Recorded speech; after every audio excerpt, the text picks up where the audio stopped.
bienvenidos a Esta Boca es Mía. Bueno, hoy asumió la nueva vicepresidenta, Lucía Topolansky. Hay muchas cosas, por supuesto, para poder hablar y debatir, pero vamos a empezar por algo concreto. ¿Qué pros y contras tiene para ejercer ese cargo? A ver, por acá. ¿Qué cosa? ¿Qué pros y contras tiene para ejercer ese cargo? ¿O acaso es un cargo sin demasiado peso o relevancia política? Alguien decía hoy que la tarea es controlar el tiempo y dar la palabra en las sesiones. Es un poquito más que eso. Yo creo que fundamentalmente, más allá de la cuestión institucional de suplir al presidente... Temporal o definitivamente, ¿no? Temporal o definitivamente. Sí, bueno, sí, esperemos que no sea definitivamente. ¿Por qué? Porque no quiero que se muera ni a nadie. Es decir, yo no le deseo la muerte a nadie. Bien. Por favor. No, yo creo que es un poco más. ¿Puedo decir un poquito, terminar una cosa? Yo lo que creo es que la ventaja de Lucía Topolansky, que tiene la dinámica parlamentaria, la conoce muy bien, y diferentes líderes políticos de todos los partidos hablan bien de ella como parlamentaria y tienen buen relacionamiento. Me acuerdo Bordaberry hablando bien de ella, que es la antítesis, se supone, políticamente, ¿no? Contras, y es que es vieja. Se tendría que haber ido, como iba a decir. Si ella, se hubiera ido, ella misma dice que está abrazando la causal jubilatoria. Claro, o sea que... si se hubiera ido, capaz que entraba alguien más joven y me parece que tiene más energía, que no es poca cosa. Bueno, pero entonces ahí hay que analizar otra cosa y cuál es la verdadera proyección política que se puede hacer desde un cargo como la vicepresidencia, ¿no? Pero lo dejamos para más adelante. Sí. La oposición ha sacado algún tuit o mensajes a través de las redes evocando pasado guerrillero de Lucía Topolansky. ¿Es relevante? No, yo creo que no, porque entre otras cosas, en el caso de Lucía Topolansky, por ese pasado, que obviamente fue delictivo, fue apresada, juzgada y pagó con creces en la prisión. Así que ya está. Y si está, ¿dónde está? Es porque la ciudadanía sí lo quiso. Vamos, ya está. Un detalle sobre esto que, para complementar lo que dice Alejandro, además de eso, y yo creo que más importante que eso todavía, es que el país tuvo una ley de amnistía. Es decir, el país decidió dar vuelta a la página de ese capítulo negro y oscuro de la historia del Uruguay, que está en el pasado, lo cual no exime de responsabilidad a quienes incurrieron en los actos delictivos que incurrieron, pero quiero decir que como gesto histórico la ley de amnistía fue un gesto que dio vuelta a la página y cuya grandeza creo que todavía no se termina de comprender. Y con relación a la pregunta de Victoria, es el juego natural de la democracia, es la persona a la que le corresponde el cargo por el imperio de la Constitución. Pero creo que además la vicepresidencia de Lucía Topolansky le da al país una cuota de realismo político que no tenía. Es decir, este es un baño de realidad política que el país luego un gran tropezón, luego un enorme tropezón, cuyas consecuencias todavía estarán por verse en forma completa, se da un baño de realismo político. ¿Y por qué lo digo? Porque mientras Raúl Sendic nunca fue una realidad política asentada en la sociedad, nunca fue una expresión de una corriente de opinión dentro del Frente Amplio que tuviera el peso tan grande como para estar en una fórmula presidencial, no sucede lo mismo con Lucía Topolansky, que claramente y en forma legítima representa al principal grupo del partido de gobierno, y por esa razón, si en un binomio presidencial lo que se busca es equiparar o poner, digamos, armonizar las principales fuerzas de un partido de gobierno, creo que quizás desde el comienzo, la fórmula tendría que haber sido Vázquez-Topolansky, como el realismo político lo está marcando hoy. Yo creo que no podemos dejar de señalar el tema de que también sea una mujer la que asume la vicepresidencia. A mí me parece que esto, en este caso, no hablamos de cualquier mujer, hablamos de una mujer que se ha caracterizado por su trabajo. Ella misma lo dice, voy a encender el tractor en el Parlamento, un Parlamento que está muy lento, que tiene leyes desde hace mucho tiempo esperando por allí. Esta situación de Raúl Sendic, aunque no se diga, estaba de algún modo trancando también la actividad parlamentaria, y yo creo que va a poner el pie en el acelerador para poder echar a andar algunas cosas. En contra, creo que tiene... Entre ellas, perdón, y destaquemos, por lo menos como mujeres, por supuesto, la ley integral de violencia de género. Sí, de prevención de la violencia de género, que tiene muchísimos aspectos para trabajar y que, a ver, el tiempo se va pasando. Hay que aprobar leyes y hay que reglamentarlas. Ahora, no es una paradoja, porque de alguna manera es cierto, el hecho de que sea una mujer, la primera que ocupa la vicepresidencia, de la forma que sea que se llega al dato, pero se llega al dato, se celebra, sin duda, y no pasan 10 minutos que las primeras en ponerse a discutir y a pelear son mujeres, legisladoras. por un tuit de una legisladora del Partido Nacional, que es tomado o malinterpretado por otras legisladoras del gobierno, del Partido del Frente Amplio.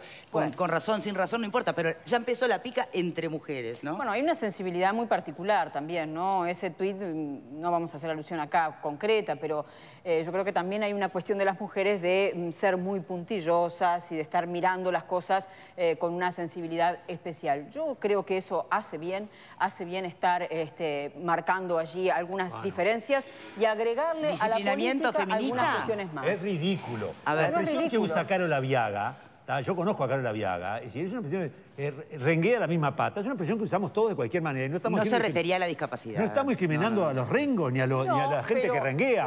Me parece una ridiculez. Honestamente, ridiculez de las mujeres, entre ellas creo que fue Daniela Paisé y no sé si alguna más, que entraron a cuestionar eso como, ay, ya está discriminando, no sé qué. Esta señora tiene una hija sorda, ¿tá? Es decir, no discrimina a nadie, es una expresión, como todo el mundo la puede usar. Me pareció, ¿sabes lo que? Lo políticamente correcto llevado a la quinta esencia, ridículo. A ver, tengo un móvil, si me permiten, tengo un móvil en vivo en este momento, después retomamos. Bueno. Sí, pero no sé si es menor, si cuando por un lado estamos celebrando, empezó una mujer en un cargo importante y después empezamos a pegarnos entre nosotros. Claro. Pero vamos a escuchar, lo que tiene para opinar Nelson Fernández, periodista que está en este momento en un móvil en vivo junto con Diego Travieso. Buenas tardes para los dos. Hacer algún análisis, si se puede, de lo que es la vicepresidencia históricamente, su impronta en la política uruguaya, qué se puede esperar de esta nueva y por primera vez vicepresidenta mujer. Buenas tardes para los dos. Hola Victoria, ¿qué tal? Muy buenas tardes para todos. ¿Y por dónde arrancar, no? Con el analista Nelson Fernández por todos estos temas que ustedes están debatiendo. Nelson, buenas tardes primero. Bueno, buenas tardes. Un gusto estar en contacto con ustedes y bueno, disculpa por no haber podido estar en piso, pero estamos acá en Nuevo Siglo, una semana en la que estamos abordando este nuevo escenario político de todos los ángulos, ¿no? Nelson, ¿cómo podrías titular vos este momento actual de la política? La renuncia de un vicepresidente, la asunción histórica de una vicepresidenta. Bueno, es difícil el título hoy, porque cualquier título que pones genera una susceptibilidad increíble, ¿no? Yo digo, lo de hoy fue una transición rápida y republicana, ¿no? A uno le puede llamar la atención, había gente que se quejaba de la falta de debate, pero decir, cayó el vicepresidente de la República, se sigue lo que está previsto en la Constitución, donde incluso a veces la Constitución hay que interpretarse, y otra cosa, y a trabajar, ¿no? Es decir, sin ceremonial, se consideró que no había necesidad de juramento, hubo alguna discusión sobre si merecía debate o no, pero bueno, cayó el vicepresidente y asume la persona que debe hacerlo. En el caso este es mujer porque el primer titular era un hombre de la lista, que es José Mujica, y como en Uruguay no se permite que un presidente repita en el periodo inmediato, no es Mujica. Pero yo creo que eso fue una buena señal en una semana en la que a nivel de consideraciones internacionales, calificadoras de riesgos, organismos, vieron que lo que era una crisis política se transitaba por la vía institucional, sin dramatismo, más allá de todos los ecos que tenga en la política y lo que va a tener a nivel de la justicia, ¿no? Victoria, te escuchamos. Sí, de alguna manera, ¿cómo estás, Nelson? Gracias por estar allí. El peso que ha tenido históricamente en nuestro país el cargo de vicepresidencia, ¿qué reflexión te merece al respecto? Bueno, el cargo de vicepresidente, así como tal, vicepresidente de la República, comienza en 1934, o sea que todo el primer siglo no hubo vicepresidente, lo que sí había línea de sucesión presidencial, no estaba el cargo con el nombre, o sea, el primer senador, el presidente del senador, el que quedaba en la línea de sucesión presidencial. Es un cargo muy especial, porque en los hechos no tiene funciones el vicepresidente. El tema es que la persona que ejerce la vicepresidencia es legislador en el sentido de que no es un senador, pero que es el presidente del Parlamento. Cuando hablamos del Parlamento estamos hablando de uno de los tres poderes del Estado, o sea que justamente el poder donde está la representación del pueblo. Entonces, es un cargo muy importante el de presidente, es un cargo importante el del presidente del legislativo, pero como vicepresidente, cuando vemos la historia, yo el otro día lo repasaba y usaba una expresión de un ujier del Palacio de la maldición del vicepresidente. Todos los que fueron vicepresidente tuvieron mala suerte en la política. Bueno, por eso, a eso voy como proyección política, ¿qué ofrece como plataforma? Bueno, Victoria, lo que vemos es que los únicos vicepresidentes que tuvieron un resultado, un ascenso en política, fueron los que, siendo vicepresidentes, murió el presidente, que son dos casos, ¿no? Jorge Pacheco Areco, cuando muere Óscar Gestido, y después el otro caso es cuando fallece Hugo Batalla, que era vicepresidente. Todos los casos de vicepresidente no pudieron ser electos legisladores. O sea, en algún caso, Nino Boa sí pudo ser electo, pero después tuvo justamente un problema de pedido de desafuero. Es decir, pero todos los vicepresidentes, incluso uno cuando lo empieza a ver en la democracia, Enrique Tarrigo era un excelente legislador.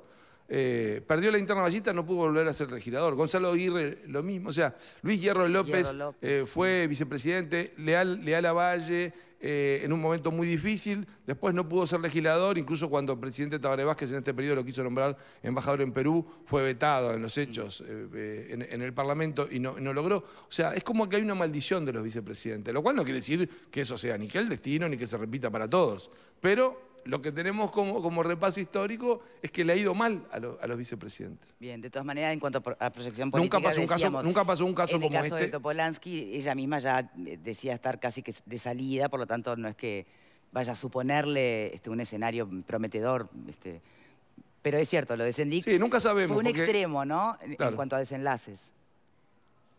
Exacto. Victoria, cuando decimos para adelante nunca se sabe, porque recordamos que tanto José Mujica como Lucía Topolansky a fin de 2015 anunciaron que dejaban la banca en el otoño del 2016. Yo recuerdo, hicimos un programa especial con Berterrecci, que era el suplente de Mujica, diciendo acá está el nuevo senador, y él nos hablaba como lo que iba a hacer a partir de abril, cuando asumiera la banca, y no asumió y no hay miras que pase. Pero evidentemente... Perdón, si viste las reflexiones de quien deja la banca, Gonzalo Mujica, que el gobierno se ha vuelto el MPP y sus amigos. ¿Qué opinión te merece? Sí, bueno, no, evidentemente no. Evidentemente, digo, es una opinión política, pero lo que uno puede ver como análisis es que el Frente Amplio, justamente, el apellido del Frente es amplio. Cuando surgen los frentes en toda América, son frentes populares, tienen distintos nombres. El calificativo de amplio es porque abarcaba desde la democracia cristiana hasta el marxismo, leninismo, comunismo, abarcaba todo el espectro. Y siempre tuvo esa variedad de opiniones. Hay un sector que pesa más, pero nunca puede imponer su decisión sobre los otros. En este caso, bueno, pero a ver, si recordamos, no es que adquiera. Si recordamos un poquito el MPP, porque también analistas lo que dicen es eso, que se fortaleció el MPP en esta última jugada, digamos, en este último escenario. Y recordemos a un expresidente Mujica amenazar con trancar el Parlamento si no se buscaba una solución para lo que era la ley de la marihuana y la dificultad con los bancos. Ahora la presidenta de la Asamblea es Lucía Topolansky, ¿no? Desde ahí la pregunta es qué tanto se puede medir la fuerza ahora. Sí. Yo te digo, Victoria, te digo, creo que si bien el MPP gana una banca, esa banca no le sirve para nada en los hechos, no cambia mucho la situación. No.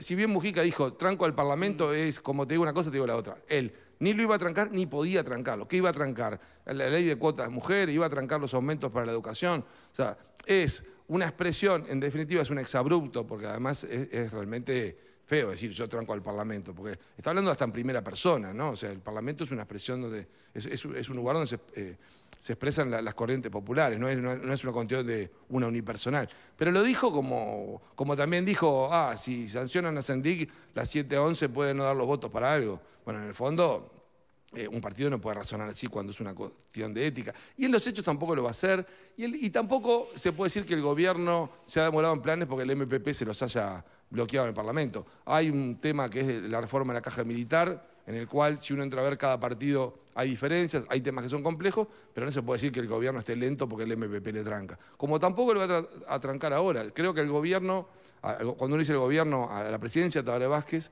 Lucía Topolansky lo va a querer ayudar, porque ayudarlo significa mostrar que sirve para el cargo. O sea, está obligada, Lucía Topolansky sufrió mucho la derrota de mayo del 2015, cuando se postuló para intendente de Montevideo.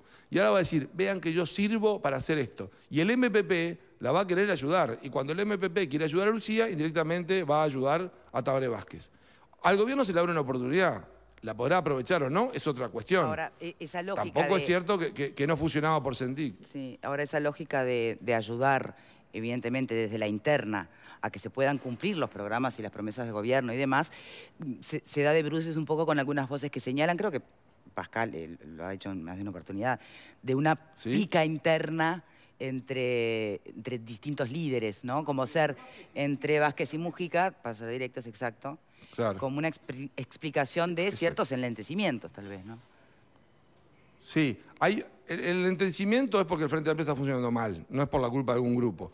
La confrontación ideológica es permanente y ha llevado, creo, en este tercer gobierno del Frente Amplio a una situación bastante complicada. Pero hay confrontaciones que se dan por otro motivo. En la semana pasada, yo decía, era entre racionales y emocionales. Racionales eran, bueno, el caso de Sendik no tiene sentido defenderlo porque es inconveniente para la gente, es inconveniente porque la gente se descontenta y es innecesario porque la justicia va a dar lo suyo. O sea, lo que trascendió de dentro del propio Frente Amplio es que va a haber pedido de procesamiento para Sendik. Entonces, ¿qué necesidad había de seguir defendiéndolo si va a venir un pedido de levantar los fueros y que no le iban a levantar los fueros en ese caso? Era un suicidio político para un partido. Ahora, los emocionales lo querían defender, como el caso de Mujica. Hay picas que van a seguir, evidentemente. La relación Tabaré Vázquez-Mujica no va a mejorar ahora, porque es una cuestión de piel, porque es una cuestión de que Tabaré Vázquez entiende que no precisa los consejos de Mujica. Ahora, ¿el MPP lo va a trancar? Y va a apostar a mostrar que Lucía Topolansky es una buena coordinadora, es una buena para manejar la coordinación del Parlamento, para sacar proyectos. ¿Cuánto mejora esos proyectos de la acción de gobierno? Hoy no se puede saber, pero hay una oportunidad para el gobierno para mejorar a partir de ahora, que la podría aprovechar incluso para hacer algunos cambios en el gabinete. Bueno, habrá que ver eso. Pero no parece esto como, uy, le da más poder al MPP, el MPP lo va a trancar. Yo creo que todo lo contrario. Gracias por tu análisis. El tema es que le permite salir de un enredo, ¿no? Perfecto, bien. Y ya que usabas la palabra de racionales y emocionales, la oposición, ¿cómo se ha comportado? ¿Racional o emocionalmente ante este episodio? Bueno, la oposición creo que en el tema ANCAP demostró que puede trabajar conjunto y hacer una investigación en serio. En estos últimos días, digo, lo de hoy creo que fue también un comportamiento racional, es decir, no vamos a hacer un circo, un debate no necesariamente es un circo, pero vamos a cumplir esto y vamos a dejarlo, más allá de que un diputado para poder no pasar quería, la página, bueno, y eso muestra. Sí, pero yo creo que hay un par de temas importantes. Que yo te decía, hay sí otra discusión que es un corte transversal. El tema ético, el Tribunal de Conducta Política del Frente Amplio dio una lección, ¿no? La corrupción no se mide por el monto de plata. Sin embargo, Mujica maneja otros valores. Esto fue por unos calzoncillos. Ese es un corte que va a tener incidencia. Y otra hoy, la de la mentira del cubo, ¿no? O sea, lo de Raúl Sendik, lo del título era una mentira. Cuando se descubrió, después Lucía Topolansky salió a decir que ya había visto el título. Y hoy Mujica, para tratar de defender a su esposa, dice, yo vi los papeles que iban hacia el título. Bueno, no puede haber papeles porque la licenciatura, la carrera no existe, no es que no existe el título. Entonces, para tapar una mentira, hizo una mentira y después hizo otra mentira. ¿Son mentiras inocentes o no? En ese caso, y en el fondo transmitís valores. Y ese tema de valores sí tiene una incidencia importante en el debate, aparte de la confrontación ideológica. O sea, que no queda saldado la discusión ética con la renuncia de Sendik. Ah, sí, yo creo que no y va a seguir porque ya hay un... a mí me decían desde el gobierno que hay un pedido de informe sobre tarjetas corporativas de otro legislador del Frente Amplio y que ven que hay problemas y eso va a replicarse en próximos días o próximas semanas cuando se procese y hay algún caso que se encontró que claramente es un desvío. Bueno, entonces eso sigue. Perdón, ¿Cómo es el comportamiento frente a eso?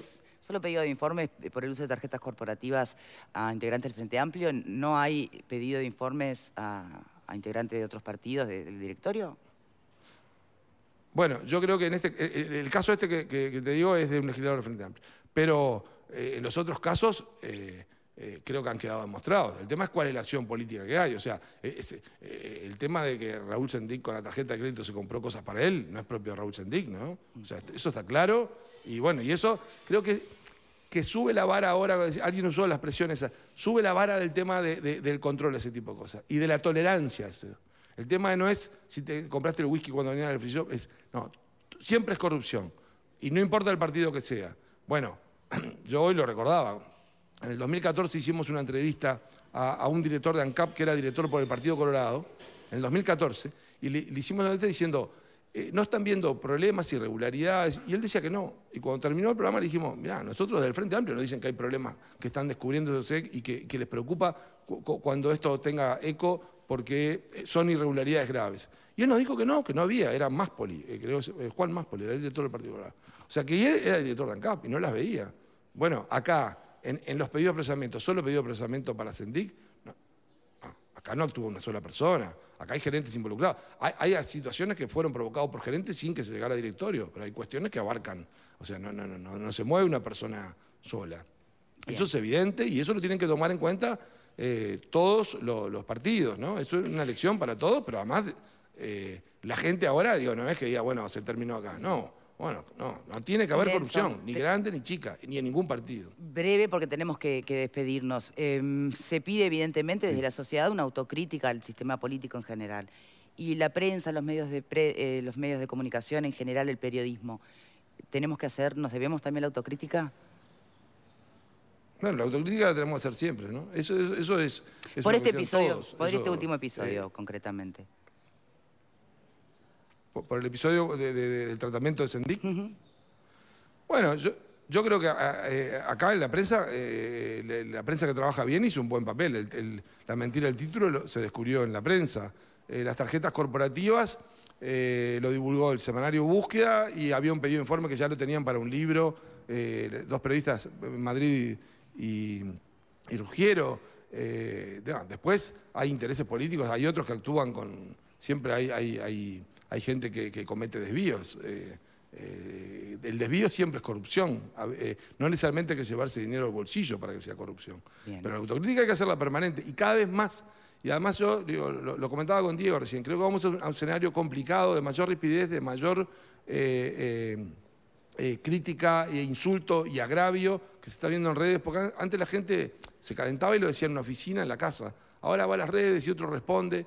Y vamos a un escenario que los dirigentes políticos tienen que dar una señal de que el juego sucio no vale y que el agravio no vale y que los debates deben ser de ideas y el periodismo debe trabajar bien.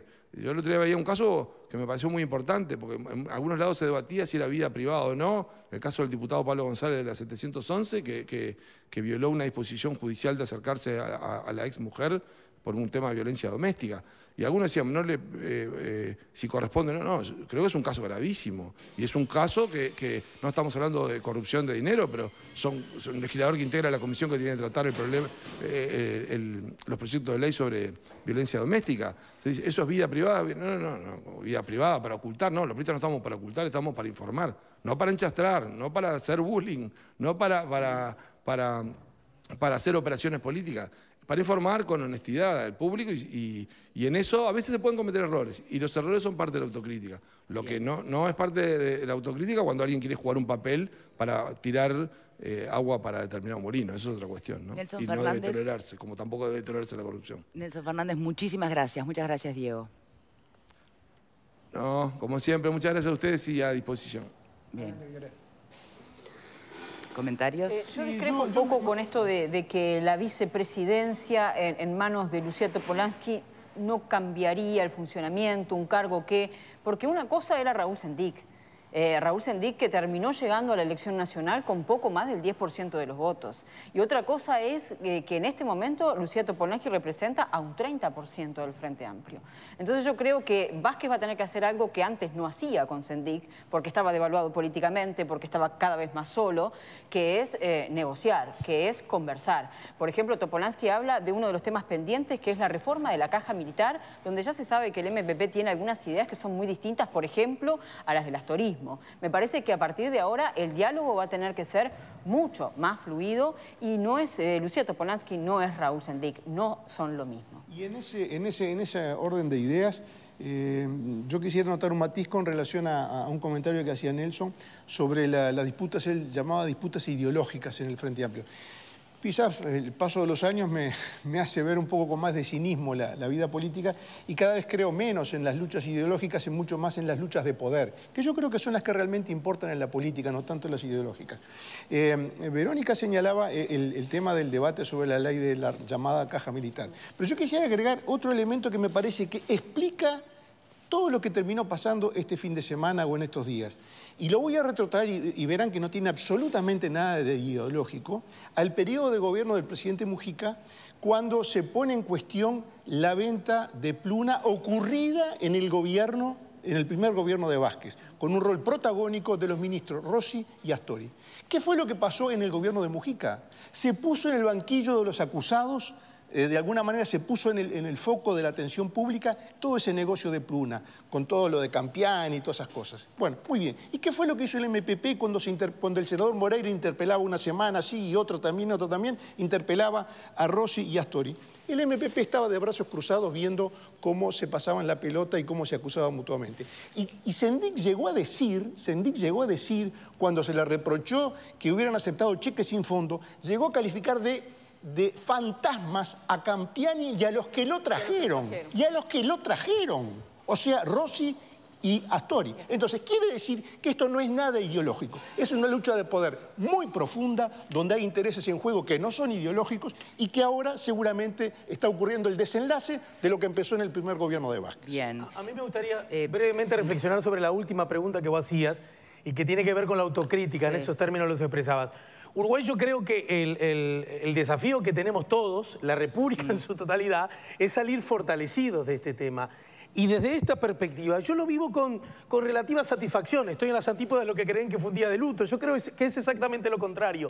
Entre otras cosas, porque la acción de los colegas que ha sido subrayada y que yo destaco, también viene acompañada de un nuevo marco legal que permite el acceso a la información, un marco legal que se produjo hace bien poquito en la historia de Uruguay. Y esto debe ser una buena noticia, porque la pueden pedir nosotros los periodistas y cualquier ciudadano de los que nos está viendo en este momento. Esto es bueno y no nos debe temblar la boca para decirlo. Es bueno y nos hace mejores. También pausa y ya venimos. Vuelvo contigo, Vero, te prometo. Bueno. Ya venimos.